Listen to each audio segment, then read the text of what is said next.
That ain't gonna happen. That we love, that we work so hard to do. That ain't gonna happen. But it's just a certain division that needs to be brought to everyone's attention and understanding that, no, this. Welcome back, my dear viewers. I'm back with another very interesting and informative video that I hope you'll enjoy. Make sure to stay with me until the very end because you won't want to miss what's coming next. So, without wasting any more time, let's jump straight into today's video.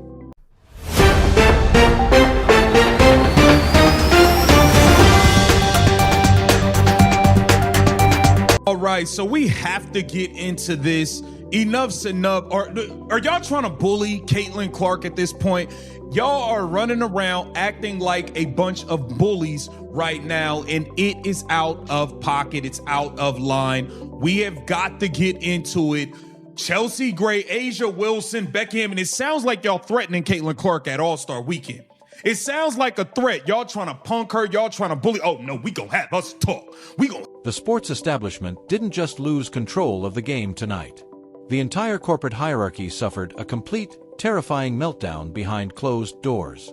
In what can only be described as a historic, in a jaw-dropping explosion of sheer talent, a single generational prodigy scored 14 unbelievable points in under 2 minutes, completely vaporizing her opponent's defense and leaving an entire stadium in absolute shock. But as the crowd erupted in chaotic celebration, the broadcast cameras completely missed the real war breaking out in the tunnel. Veteran superstars and league figures, completely unable to digest the sheer dominance unfolding before their eyes, they lost their minds. What started as intense competitive frustration quickly spiraled into a hostile, heated confrontation that has now sent shockwaves through the highest offices of Team USA and the WNBA. To understand the sheer level of panic currently paralyzing the league, you have to look at the exact moment the historic 2-minute avalanche took place. The game was tied. The atmosphere was suffocating, and the opposing coaching staff had implemented a defensive scheme specifically engineered to physically break her rhythm. They trapped her at the half-court line, bumped her off her spot, and attempted to force costly turnover errors.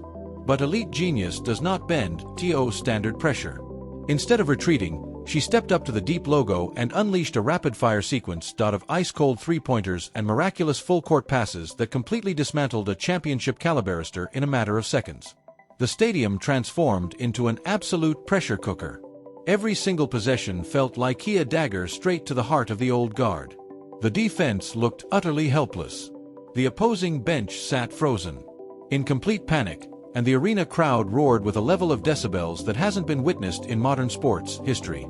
It wasn't merely a hot shooting streak or a lucky bounce of the basketball. It was a cold, calculated, and devastating execution of pure tactical brilliance.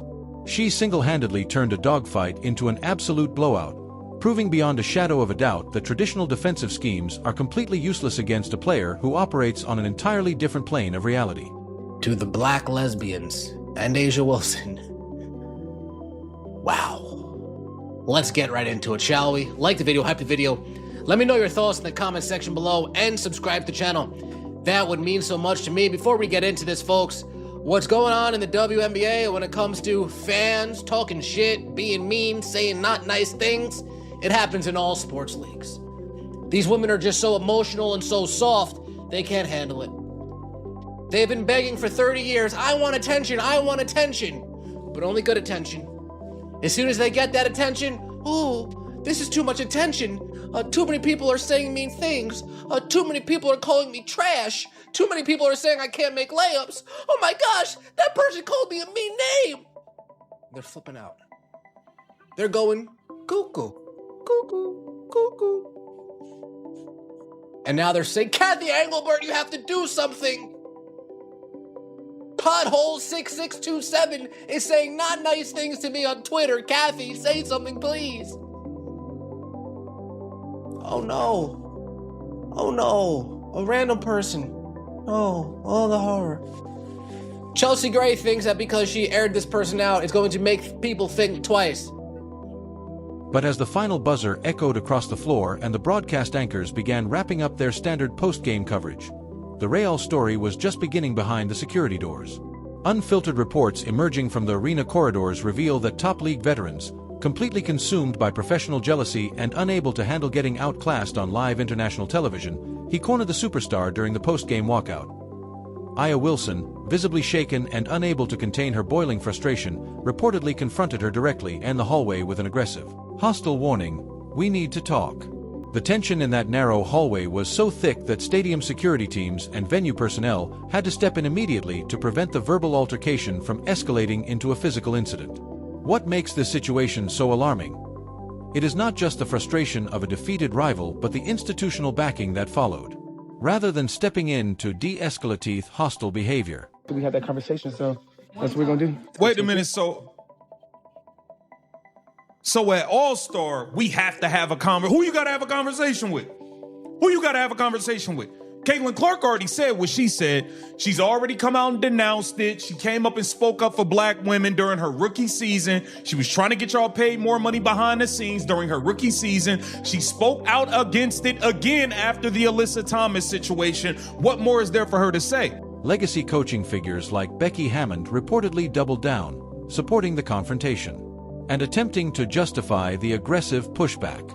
Instead of demanding sportsmanship and professional composure, the leadership chose to protect the fragile egos of the established stars, who simply couldn't stomach the reality of being completely overshadowed by a younger phenomenon. The illusion of professional unity, carefully curated by public relations departments for years, was completely incinerated in a matter of seconds. T exposed a toxic, deeply envious culture operating beneath the surface, a culture where senior stars and legacy gatekeepers believe they have a fundamental right to dictate who gets to shine and who stays in line and who receives the spotlight. But history does not ask for permission, and real greatness cannot be regulated by a committee of bitter veterans trying to cling to their fading influence. That ain't gonna happen. That we love, that we work so hard to do. But it's just a certain division that needs to be brought to everyone's attention and understanding that, no, this is something that's been going on. And it's just getting to a point where it's like, all right, now enough is enough. I think enough is enough, man. Enough is enough, man. Yeah. Yeah, enough is enough. The larger conversation that needs to be had that is really above us. And I think that is the part that we really need to get to. So hopefully at All-Star, we can have an opportunity and a conversation because at this time, we something needs to change. At All-Star, they want to have an opportunity and a conversation. That's what I was alluding to in the beginning. They're going to walk into Caitlin Clark's room. They're going to knock on the door. Caitlin Clark's going to open the door to her hotel room.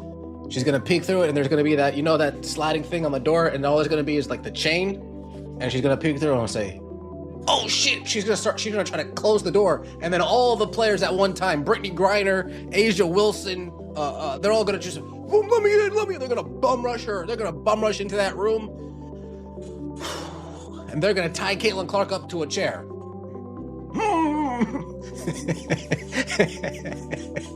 They're gonna tell Caitlin Clark, you're not leaving this room until you come out and you denounce those pesky fans. Let the terrifying weight of this moment sink in for the corporate executives in New York and the network producers holding multi-million-dollar broadcasting rights. Emergency administrative meetings were reportedly called late into the night as high-level officials scrambled to control the inevitable media fallout. Rumors began circulating rapidly that severe administrative discussions were taking place regarding national team rosters, with shocking reports indicating potential removal or disciplinary action from elite international squads like Team USA following the violent verbal clash. The corporate gatekeepers are in a total bind because they know the public is no longer buying their sanitized corporate spin. For months, the mainstream sports media trieto convinced the fans that any aggression on the floor was just tough love or standard rookie initiation. But the fans see right through the smoke and mirrors. They see the blatant double standards. Because at this time, we something needs to change. It's actually disgusting. So I'm glad that Chelsea had an opportunity to speak up and had an opportunity to show that what we... It's interesting that you're the one saying it's disgusting, A'ja, because your close people and your fans were the ones that were saying Nafisa Collier is not black enough because she dates a white man. Those were your fans.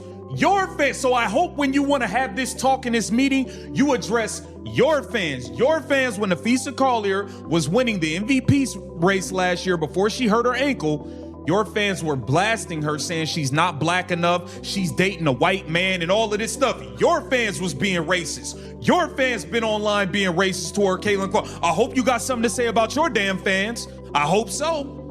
We've been going through and we're going to continue to go through until we have that conversation. So that's what we're gonna do. I mean, just any of that behavior is not acceptable. And we need more companies to step up and do what Hilton did. You know, you're free to be a bigot and ignorant. You're also free to pay the consequences.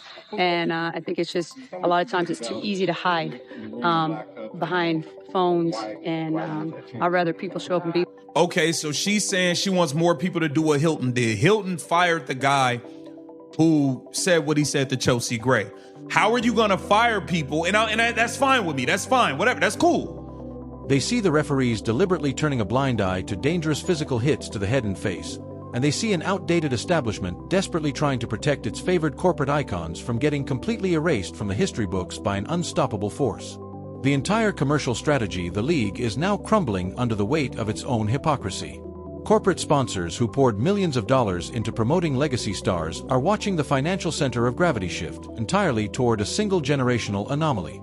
Every ticket sold, every television rating record broken, and every item of merchandise flying off the shelves is directly tied to her name.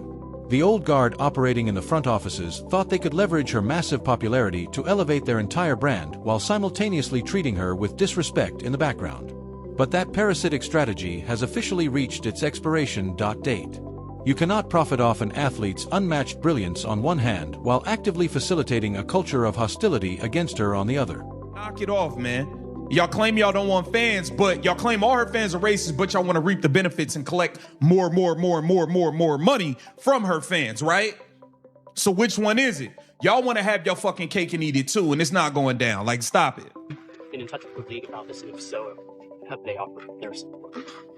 I've talked to, I think I just saw on my phone, there's maybe a couple messages, but not directly, no. And silence is just agreeance, or sometimes silence is that you just don't want to ruffle feathers, but then you're neglecting a certain population and actually getting affected by it. So the ball is in their court. I've done my job. I will continue to do my job. My teammates will too. And it's all part of a bigger systemic racism issue that's how it shows up for us as Black athletes. I don't think people quite understand that. I think they see us in uniforms and think, oh, you're just supposed to deal with it. Go for it. Absolutely not. We're still human. We are women that walk this world every single day, trying our best to get to the next level. So it's heartbreaking to see those things happen, but it's also heartwarming when you have a franchise that's behind you 100%. Obviously, there's a lot of eyeballs on what we do now. But I'd rather shed light on cockroaches and let them scatter and get out. Old fans, new fans, there's just no place for it in women's basketball or in society in general. So I agree. I'm not like once again, I'm not with racism. I'm not with people being a homophobe. I don't care what you're into. But at the end of the day, y'all are labeling an entire fan base racist. Bro, Chelsea Gray was getting crazy messages a week ago, 2 weeks ago, 3 weeks ago, and there's plenty of comments showing the date where it had nothing to do with the Caitlin Clark or Indiana Fever game. And I think it's really, really shady and janky that y'all waited, Chelsea Gray. The public reaction to this All-Star Weekend meltdown has been nothing short of an absolute firestorm across global media platforms. Millions of fans have rallied together, filling comment sections, driving social media trends, and demanding immediate accountability for the referees and executives who continue to fail in their duty to protect the players. The bitter critics who spent the last year attempting to diminish her achievements have completely run out of talking points. How can anyone argue that she isn't the most dominant force in the game when her presence alone causes world champions and legendary coaches to completely lose their composure on live television? This is the ultimate breaking point for the sport. The line in the sand has been drawn permanently, and there is no going back to the way things used to be. The legacy media gatekeepers can attempt to manipulate the narrative all they want, but the economic data, the attendance figures, and the raw, unadulterated television ratings do not lie. The gatekeepers have been completely dethroned. The old guard's authority is officially broken, and the crown has been taken by absolute, undisputed force. What is your raw, unfiltered reaction to this insane All-Star Weekend meltdown? Did the league office and legacy coaches permanently humiliate themselves by allowing veterans to aggressively confront her after getting completely outplayed on the court? Or is the old guard's era officially dead and buried once and for all? Oh, Drop your thoughts in the comment section below right now. Let's start a massive discussion down below. Smash that like button until it breaks. Hit subscribe with all notifications turned completely on so you never miss another history-shattering breakdown. And share this video with every single real fan who knows the truth.